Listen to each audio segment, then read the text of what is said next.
Hey there, hope all is well. Back at you with some RTD news. And I want to start off by saying that if you enjoy these news updates, my goal is to make them very concise and detailed as possible and relatively in a short amount of time. I want you to help get the word out and help share these posts so people can have a chance to at least click the links to stay in tune with what's happening in the monetary realm as well as the financial realm, just for education's sake. So, with that being the case, I want to dive right into these articles for today. And the theme overall has a lot to do with, of course, gold and the dollar. And it seems like there's a lot of articles coming out now questioning the status of the dollar as just the world reserve currency, as well as just how it's operating in the markets globally. So I want to start off with this article here from Michael Pinto. It's called "Sacrifice of the Inflation Gods." And so for the most part, he pretty much starts off by criticizing slash poking fun at FOMC and Janet Yellen's overall, philosophy on the mandate that they have been given or given themselves on maintaining a 2% inflation rate and it attached to the unemployment rate. So he basically starts off by saying that, I guess the overall policy or philosophy for central banks, as more so the Federal Reserve, is to have a 2% inflation rate with the lowest form of unemployment as possible. And the goal is that when unemployment is low, inflation will be high. And that's kind of how he begins this article by stating for the most part, the stupidity in that, with some details below. And he gives a couple numbers here that shows how that model or that way of operating as far as their monetary policy is completely flawed, and the fact that it's the complete opposite, that when unemployment is low, inflation tends to be low. And he lists how Japan is an example of that and things like that. And so he actually talks about how inflation actually comes about and things like that. So it says near here, now for some truth about inflation. Inflation occurs when the market loses faith in the purchasing power of a currency, not from too many individuals becoming productive. In reality, there is no evidence that full employment is inflationary. In fact, in the 1970s, stagflation struggles proved that unemployment and inflation could rise rapidly in tandem. And during the sub 4% unemployment rate during the turn of the century, proved that an unprecedented amount of productive people could exist in a world of below 3% CPI. So he continues on, just gives some more interesting details, numbers wise, and then he has some great graphs here that basically shows that how, as unemployment apparently has been going down according to the government's, numbers, CPI has been going down as well. And so it just goes to show how we're well below, what the anticipated mandate is as of now, and how unemployment right now is going down as well. So it's not, helping them at all with their argument that, the more people that I work, the higher the inflation will be. So just a little information here, more details, more numbers, things like that. But it has to do with inflation and just the fallacy and the linking of unemployment to inflation based upon by our government. So that's this article.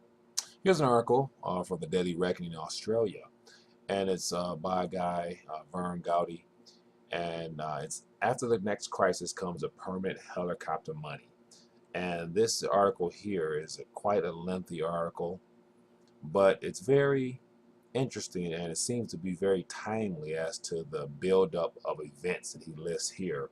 And he starts out by sharing some articles from the recent Financial Times, and it has to do with our current monetary world that we're in. And it says investors are buying bonds for capital appreciation and stocks for income. The world has turned upside down. It is a poison brew that central banks keep serving us. And then the next article is fears mount for pensions as gilt yields touch negative territory. And then it says Royal Mail set to close door on gold-plated pension plan. Record low interest rates add to fears. And so he basically starts off with just mentioning that right now the idea of investing and retirement plans are pretty much on the line. because of the monetary policy we're in, dealing with negative interest rates in the UK and as well as other countries. And he basically says that, there's no real way to, you know, add value or to, there's no growth rather for pension plans and fixed income assets to continue to sustain the level of growth that was promised to retirees and things like that. And then he basically says it's all because of a lack of growth. And then he mentions why, based upon deflationary aspects, based upon non-performing loans and people not basically being able to repay their debts. The NPLs are, on the books now, and so those are all tied into people's investments, and they're not making money. So, and therefore, the people who invest their hard-earned money into, things that they're supposed to be experiencing growth on, can't grow. So he basically said we're in a world where it's upside down, and then he just goes on and list how, historically government bonds has been the place where people were expected to get between 5 to 8%, return on their investments, and now all of the government bonds are for the most part turning negative or not yielding much.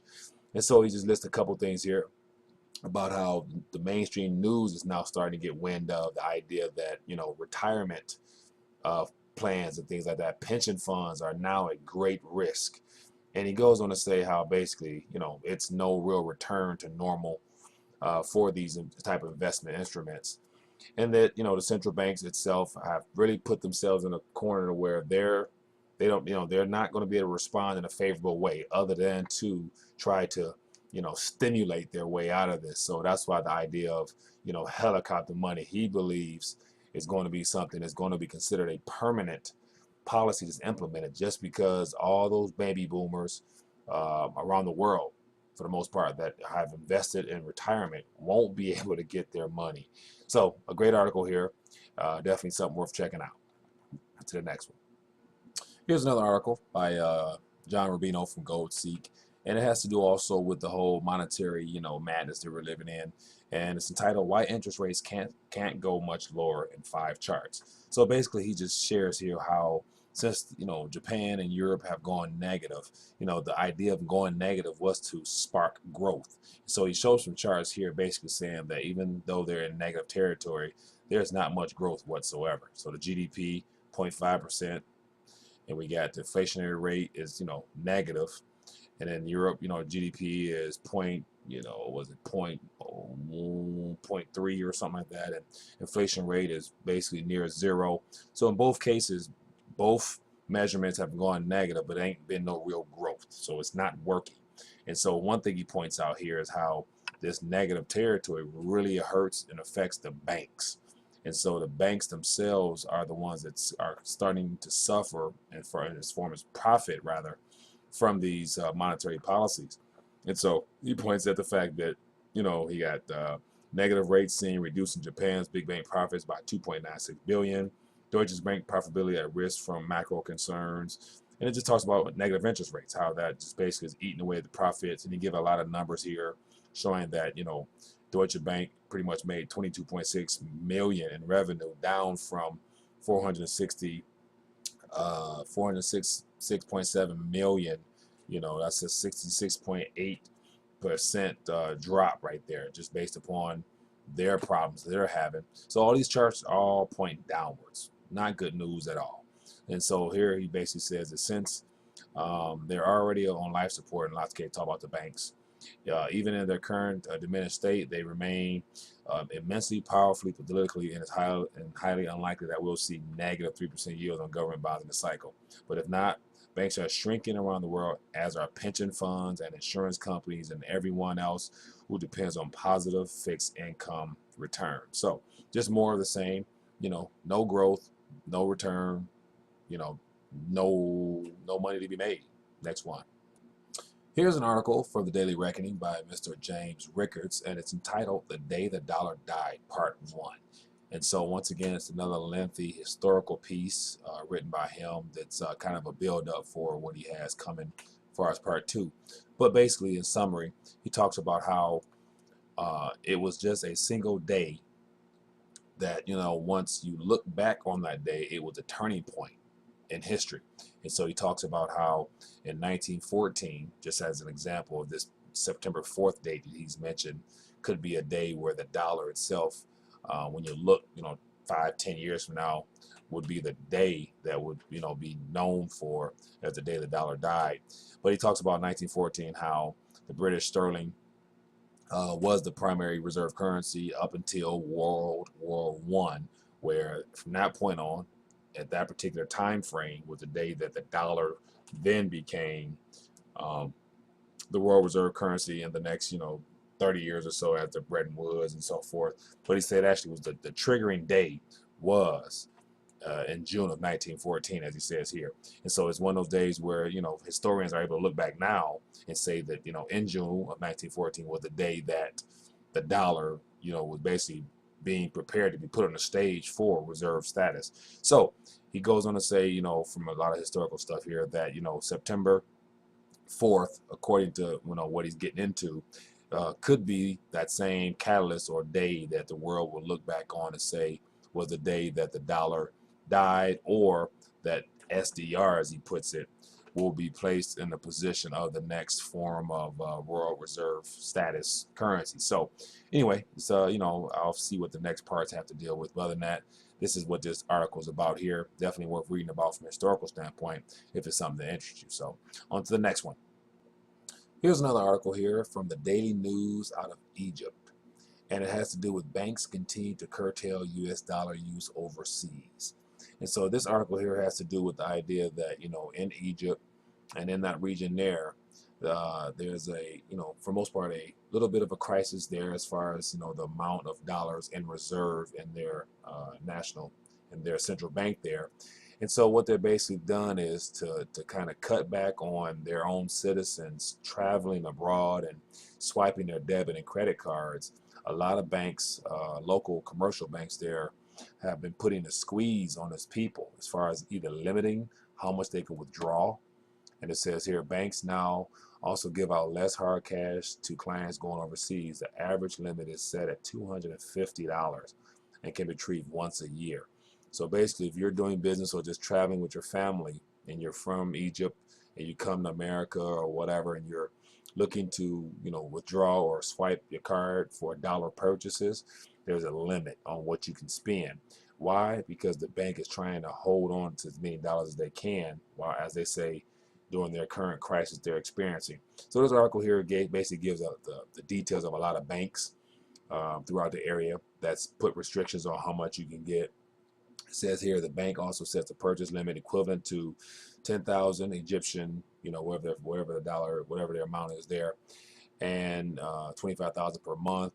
As for its debit cards, the bank imposed a limit of 5,000 for both cash withdrawals and purchases. So this goes to show that the crisis is all around, and the pinch on the dollars in these reserve central banks in Egypt, is kind of limited. So they're trying to hold on to as many as they can while they can. So, but once again, it hurts the citizens that are traveling abroad trying to do business, and they need dollars. So just a little information right here out of the Daily News of Egypt. So to the next one. Here's an article here out of the Active Post, and it has to do with legal tender. And it says states should restore gold and silver as legal tender before the monetary crisis arrives. And so here it basically it's based upon the foundation of the Constitution, Article 1, Section 10. No state shall make anything but gold and silver coin a tender in payment of debts. And so it's an article by J.P. Cortez, and it starts off basically with just stating how, recent legislation over the last couple of years in Utah has sparked a lot of interest on the western side of the state, and basically bringing the knowledge and information of gold and silver as money back to the limelight in those states as being acceptable as legal tender. And it was then picked up by Oklahoma, which equals a total of about 7 million or so people just within those two states there that have been given the opportunity to use gold and silver as a medium of exchange and a store of value. So he goes on to talk about how gold and silver are money and things like that. And he basically says here, people should be encouraged to save in real money. The inflation tax on every person holding fiat money whittles away at their savings and purchasing power. While the Federal Reserve note dollar has lost more than 97% of its purchasing power since the Federal Reserve System was created in 1913. Gold and silver is a much better store of value, having risen 60 and 20-fold respectively in their dollar-denominated price. And so here he goes on to say, repealing crippling burdens on dealers who buy precious metals from members of the public. Apparently, in several states, dealers have to report, social security numbers and, name, address, all those things, and to take pictures of the metals they're purchasing or selling from people, and it's all deposited in like some database in certain states or whatnot. So basically, getting away with those, getting away from those things would help. And then it says here, states can charter depositories to safeguard gold and silver. It talks about Texas building a depository to store for their own pensions, as well as for the citizens in general to store as personal savings accounts. And then more importantly, talks about how states should begin right now before the crisis begins. This person here basically seeing that there's an end game to all this monetary madness. And so he talks about how states should begin respecting the Constitution. And the burden of proof is on the politicians and bureaucrats, because it's in the Constitution that gold and silver is a legal tender payable for debt. So great article here. Definitely a encouraging piece for those that believe that legal tender laws should be obeyed, and gold and silver is money. So definitely something worthwhile. Last one, next one. Here is the last article here by Clive P. Mond, and it has to do with the dollar index and helicopter money. And so here he basically just talks about how, with the whole concept of helicopter money, it's kind of, a certainty that, because of the inflationary aspects, more credit creation and debt monetization will have to take place. And so he used the word helicopter money here, as well as referring to the prior stimulus packages being called quantitative easing in the United States. But basically says here that it's ultimately, at the end of the day, it's counterfeiting, but no one's going to really take the central banks and things like that to call them out on the carpet for these types of illegal acts. And then he goes on and talks about how because of the crunch, the debt crunch, the deflationary pressures on central banking, also his opinion is, for the most part, it's going to be a no-brainer. It's just going to be a matter of which country, which central bank will be forced to stimulate, which will then lead to other countries needing to stimulate. So basically everyone's in the same game here, fighting deflation because of a lack of growth. And so he goes on and gives a lot of details and his viewpoints as to why helicopter money is coming, but ultimately he basically says that it's going to erode purchasing power, and those who are caught in this counterfeiting ring, as far as holding on to depreciating paper, will suffer. So this is RTD news for the day. The dollar index and helicopter money. As you can see, the overall trend has been deflation, which will lead to stimulus, which will lead to devaluation, which will lead to true value, true sound money being important in everyone's lives. So hope you enjoyed this. Share this information, trying to get more people to get wind of this type of information, because this is stuff you won't get on mainstream. These articles here are purposely put here to educate and inform, to make more people monetarily aware. Hope you enjoyed it. Hope it was short enough for you, and look forward to bringing you the next one. Until we meet again. Peace.